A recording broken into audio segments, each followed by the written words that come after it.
Thank you for joining me in this beautiful rock grotto with these amazing volcanic rocks here in Taos, New Mexico. I thought it was a good place to talk about the solar eclipse that's coming up on September 1st, 2016, because this eclipse is in the sign of Virgo. Every solar eclipse is at a new moon, and that means that both the sun and the moon are in Virgo. And we also have the North Node in Virgo, Jupiter in Virgo, and Mercury, which is now retrograde, is going backwards through Virgo. So it's a lot of Virgo energy. And Virgo is an earth sign, and that's why I wanted to come out here and do this video with you in nature. And because the South Node is in Pisces, the eclipse involves both the North and the South nodes. So let's talk about Pisces as well. In Pisces we have the South Node, Neptune, which is the ruler of Pisces, and Chiron. The other significant factors in this eclipse are Mars and Saturn, which are in Sagittarius. It makes a T-square with the Virgo-Pisces nodes. So I'll talk more about all three of these signs, Virgo, Pisces, and Sagittarius. But first let's talk about Virgo and what it means to have a solar eclipse in Virgo. The way I look at it, we're all being asked to update our Virgo program. Or another way to say that is to evolve how we embody and express the Virgo energies in our lives. Or another way to say it is that we're getting a new perception, a correct perception of what Virgo is really about. Virgo gets a bad rap with people because people think about Virgo as being very critical, and it can be rigid and controlling and perfectionistic. But that's how Virgo expresses when it's coming from a place of separation consciousness and the fear that results from separation consciousness. All of those things, being judgmental, critical, harsh, rigid, controlling, and perfectionistic, those are ways of functioning out of fear, of trying to make ourselves feel safer. The new perception of Virgo is all about healing into wholeness. When you think about Virgo, don't think about virgin, like in terms of sexuality, but think about virgin in terms of a virgin forest. A virgin forest is in its natural state. It hasn't been logged, it hasn't been burned, nothing's been built or developed there. It's in its natural state. It's whole and complete. It's really expressing its essence. That's what our wholeness is. It's our essence. And wholeness is also about embracing and accepting and allowing all of our experience, both the things that our ego likes and the things that our ego doesn't like. It's about accepting and embracing your shadow, or those parts of yourself that you might have rejected or ejected or projected onto other people. It's about coming home to yourself, to your true nature. And your true nature is that you are whole and complete and perfect, just as you are. And that's really where the Pisces comes in with this polarity, is that Pisces is all about seeing that perfection of who you are in your true nature, in your spiritual essence, as a child of God. You are already whole. You are already complete and perfect. There's nothing wrong with you. So Pisces is very forgiving. It can see the mistakes that you've made or that other people make and forgive them. And Pisces is very compassionate.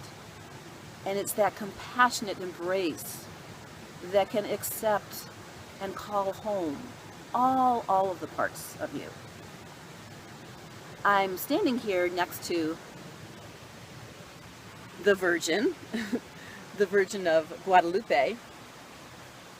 And the reason why I want to bring in the Virgin into this conversation is because I think that she's a really great expression of the integration of Virgo and Pisces. She is so compassionate and forgiving and loving and embracing.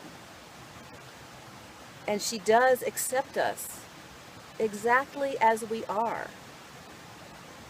And she knows about wholeness, that purity that is associated with virgin, whether it's the Virgin Mary, the Virgin of Guadalupe, or virgin forest.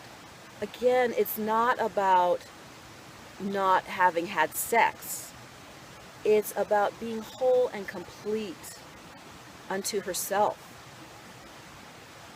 And so at the sign of Virgo, it's a really beautiful time for being in nature and taking some time for retreat and really going within to look at what are the parts of yourself that you've not been able to accept.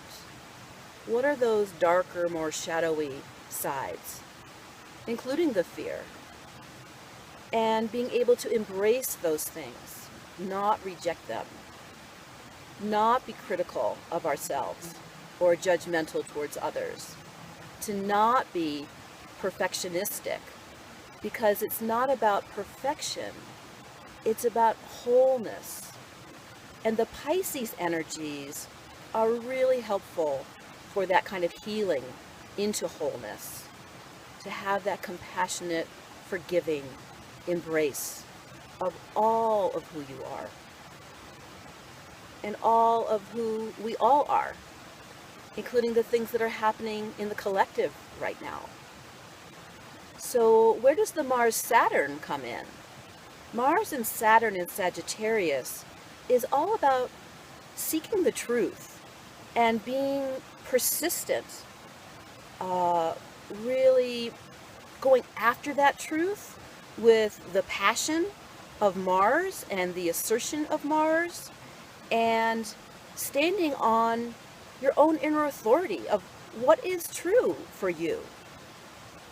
And when you are standing strong in your inner authority and also seeing yourself in your true nature, in your essence, as a perfect and whole child of God, then the Virgo energies help us to be really grounded and practical and skillful in doing whatever we need to do here in this three-dimensional reality to be a conduit for God, to be of service, to heal ourselves and others, to create beautiful things. Virgo is also about craftsmanship and those kinds of skills, and getting things cleaned up and organized, and again, back to a state of wholeness, not some idealized state of perfection.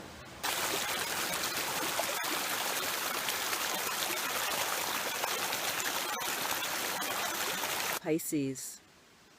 It is a water sign, and it's the water sign that relates to the form of water, which is mist or fog or clouds.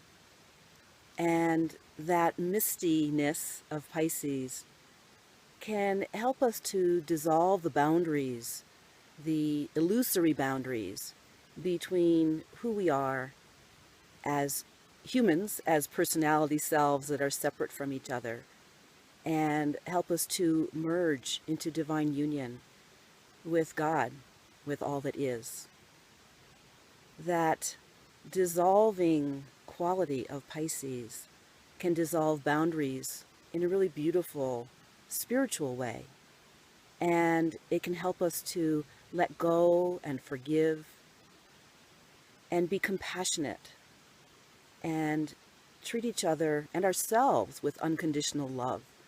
Pisces is all about oneness and unconditional love.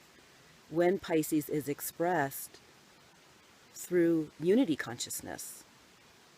And that is what's available to us here at this Virgo solar eclipse, is to bring in the Pisces energies to help us to let go of criticalness and judgmentalness, let go of the harsh inner critic's voice, and open up to union with everything. and the bliss of that, the peace of that, the comfort of that. The dissolving quality of Pisces can also lead things to leave our lives. And so it's very much about letting go, not just into the spiritual experience that we're desiring, but it's also on the human level, letting go of things that might be leaving our lives, that maybe our ego self doesn't want to let go of. And there can be a lot of grief and feelings like, no, I don't want to. I don't want to let go of this. So the watery quality of Pisces is very emotionally sensitive. And it's a good idea to be sensitive to what you're feeling. And if you're feeling grief, to let that grief flow. Let it dissolve any barriers around your heart and open you up. Open your heart.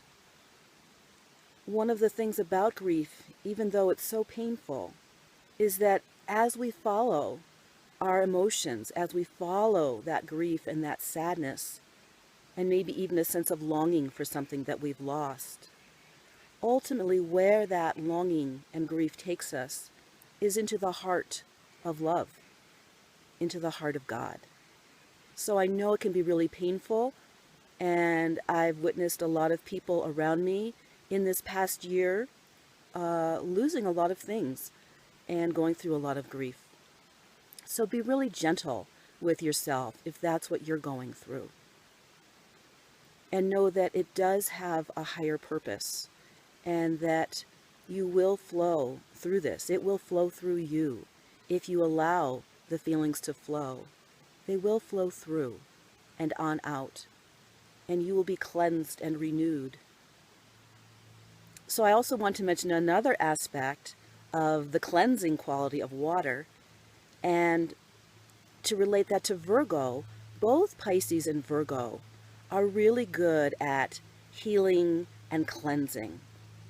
Pisces does that in a watery way. Think about how water can dissolve things and wash away dirt. And Virgo does that through a process of sorting and clearing out what doesn't serve or what doesn't belong as part of our wholeness and our natural essence, eliminating those things that are toxic to us and maintaining really good, healthy boundaries. So this time of the eclipse with such strong Pisces Virgo energies is a really great time for cleansing and healing and letting go, both on emotional levels and on physical levels, like with your physical health. Welcome to the Sagittarius portion of this video, and I'll show you around this Sagittarian vista point.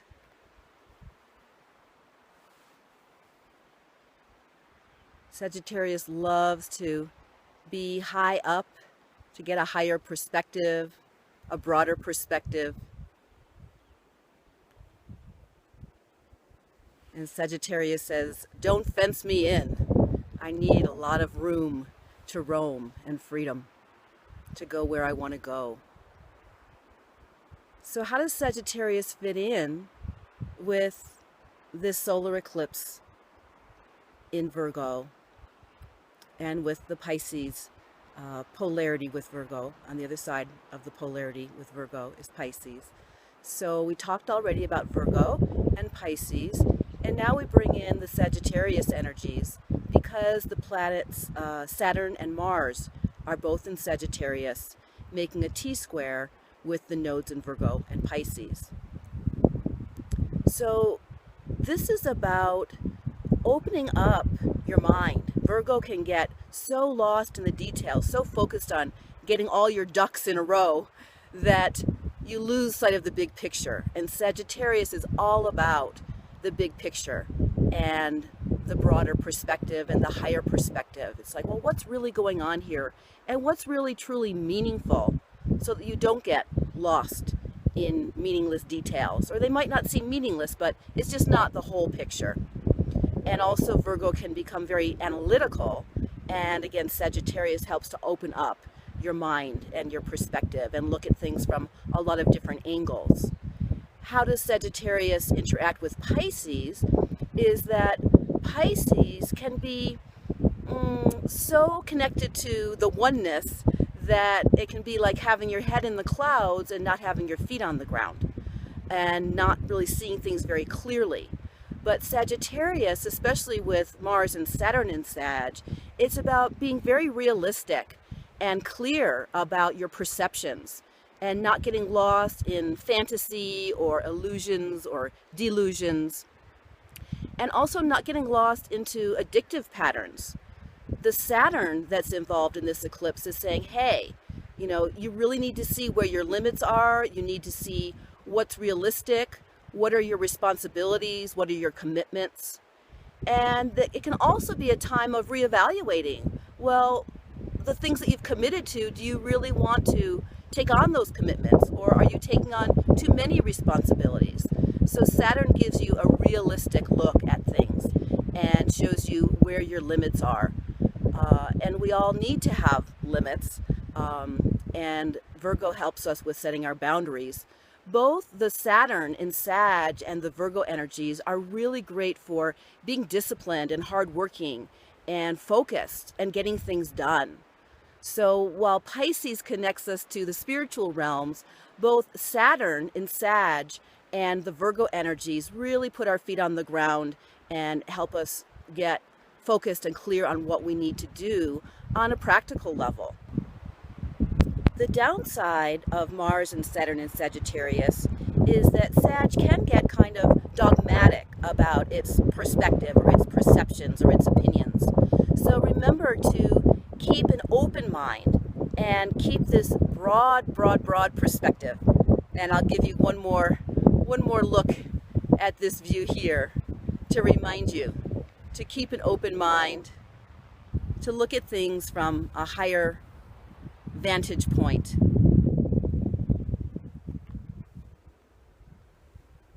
To be both realistic and really clear on what do you believe and what's true for you, and also keeping an open mind, listening to other people's opinions and their perspectives.